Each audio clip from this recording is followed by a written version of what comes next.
সবাইকে গ্রেপ্তার করছেন আর সবাইকে চোর বলে জেলে ঢুকিয়ে দিচ্ছেন। আমি তার উদ্দেশ্যে, আমি আমার কথা নয়, নজরুলের একটি গানের কলি বলবো।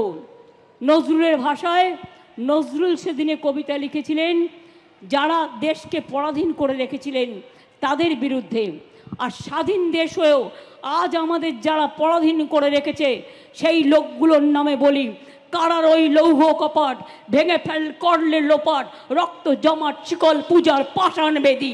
কবি নজরুল ইসলাম লিখেছিলেন, শিকল পড়া ছল মোদের এই শিকল পড়া ছল, এই শিকল পড়ে এই শিকল তোদের করবো রে বিকল, বিজেপি শিকল বিকল আমরা করবই।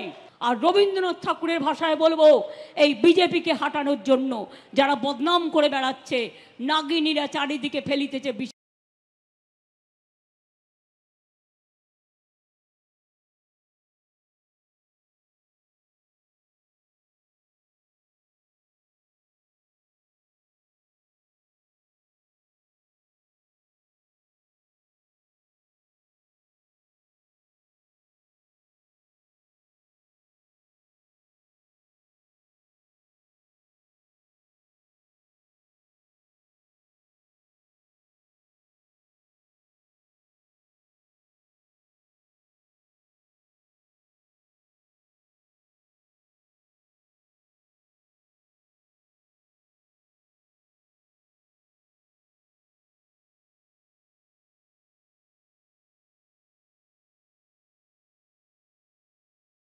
তমলুকের বিজেপি প্রার্থী অভিজিৎ গঙ্গোপাধ্যায় তৃণমূলের বিরুদ্ধে ছাপ্পা ভোটের অভিযোগ তুলেছেন, পুলিশের বিরুদ্ধে একাধিক অভিযোগ তুলেছেন অভিজিৎ গঙ্গোপাধ্যায়। স্যাটিসফাইড নই, কারণ আমাদের দুজন কর্মীকে তৃণমূল এমনভাবে মেরেছে যে তাদের সম্ভবত ইন্টারনাল হেমারেজ শুরু হয়েছে। তো এই হত্যালীলা, অনেকগুলো জায়গায় ছাপ্পা ভোটের অভিযোগ আছে। আমাদের কুইক রেসপন্স টিম, আমাদের ইলেকশন কমিশনের পুলিশের তৈরি করা, তাদেরকে যে পুলিশ সবসময় ঠিকভাবে মুভ করিয়েছে তাও নয়। আর পুলিশ একটা নতুন রকমের অত্যাচার চালু করেছে, সেটা হচ্ছে এক একজনকে বাড়িতে আটকে দেওয়া, ভোটের দিন বাড়িতে আটকে দেওয়া যাতে সে কাজটা করতে না পারে। আমাদের গৌতম গুরু বলে একজন ময়নার নেতা, তাকে এরকম করার চেষ্টা করেছিল, কিন্তু গৌতম গুরু পুলিশের চেয়ে একটু বেশি বুদ্ধি ধরেন। তিনি বাড়িতে ঢুকে অন্য গেট দিয়ে পালিয়ে গেছেন। পুলিশ ভেবেছে বাড়িতে আছে, উনি বাড়িতে নেই। সারাদিন উনি ভোটের যা দায়িত্ব ছিল সব পালন করেছেন। পুলিশ ওর বাড়ির সামনে এসে 3 ঘন্টা বসেছিল। এখনো পর্যন্ত যা ভোট হয়েছে তাতে আপনার নিজের জয়ের ব্যাপারে কতটা আশা? না, আমি এই বিষয়ে কোনো প্রেডিকশন করি না, এটা আমার অভ্যেস নয়। 4 তারিখে যখন রেজাল্ট বেরোবে আপনারা সবাই দেখতে পাবেন কি হলো। বেশ কয়েকটা জায়গায় আজকে আপনাকে বিক্ষোভের মুখে পড়তে হলো, এটা তো একটা হ্যাঁ, আমাকে না অন্যরকম অভিজ্ঞতা অবশ্যই। আমাকে যারা বিক্ষোভ দেখিয়েছেন তাদেরকে আমি বিভ্রান্ত এই ধরনের মানুষ বলেই মনে করছি। তারা এখনো জানেন না যে কে চোর আসলে। তাদের এই বিভ্রম আমরা কাটিয়ে দেওয়ার চেষ্টা করব। একই রকম ভাবে আপনার যেরকম অভিযোগ রয়েছে, আপনার উল্টো দিকের প্রার্থী যারা রয়েছেন একই রকম ভাবে তারা ছাপ্পা ভোটের অভিযোগ এনেছেন কয়েকটা জায়গায় আপনাদের দলে। না, আমরা ওইসব ছাপ্পা ভোটের কালচারে বিশ্বাসই করি না। ওই কালচার ওদের, ছাপ্পা ভোটের কালচার ওদের। ব্যালট পেপার চিবিয়ে খাওয়া দেখেছেন কখনো? এর আগে গাধাকে কাগজ খেতে দেখে শুনেছিলাম নারায়ণ গঙ্গোপাধ্যায়ের গল্পে। ব্যালট পেপার চিবিয়ে খেয়ে ফেলছে কারা এরা, আমি ঠিক বুঝতে পারলাম না। ফেলেছে।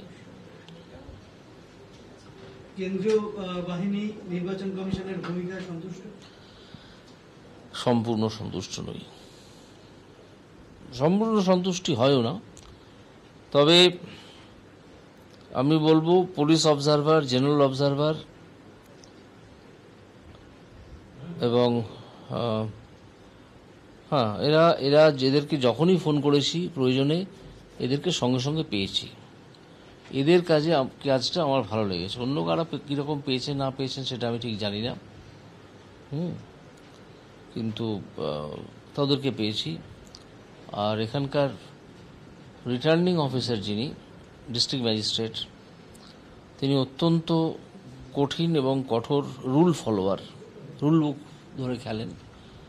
তাতে আমি অত্যন্ত আমার ভালো লেগেছে তার পারফরমেন্স, এবং এইটুকু স্যাটিসফ্যাকশন আছে। বাকি অন্যান্য অনেক লুজ হয়ে গেছে, পতাকা খোলা হয়নি, ফেস্টুন ছেঁড়া হয়নি, এগুলো ঘোষণা করেন কিন্তু ইলেকশন কমিশন, কিন্তু এগুলো অ্যাপ্লিকেশন হয় না এখন। সব মোটের উপর সন্তুষ্টি যদি একটা নাম্বার দিতে বলেন 100-এ আমি 42 দেবো, তার বেশি দেবো না। ভোট নিয়ে নিজের অসন্তোষের কথা গোপন করেননি অভিজিৎ গঙ্গোপাধ্যায় এবং তারপর পুলিশের ভূমিকা নিয়ে ক্ষোভ প্রকাশ করে ধর্নায় বসেন অভিজিৎ গঙ্গোপাধ্যায়। পাল্টা তৃণমূল প্রার্থী তমলুকের তৃণমূল প্রার্থী দেবাংশু ভট্টাচার্য তিনি কটাক্ষ করছেন, জিতবে না বুঝেই ধর্নায় বসেছেন অভিজিৎ গঙ্গোপাধ্যায়।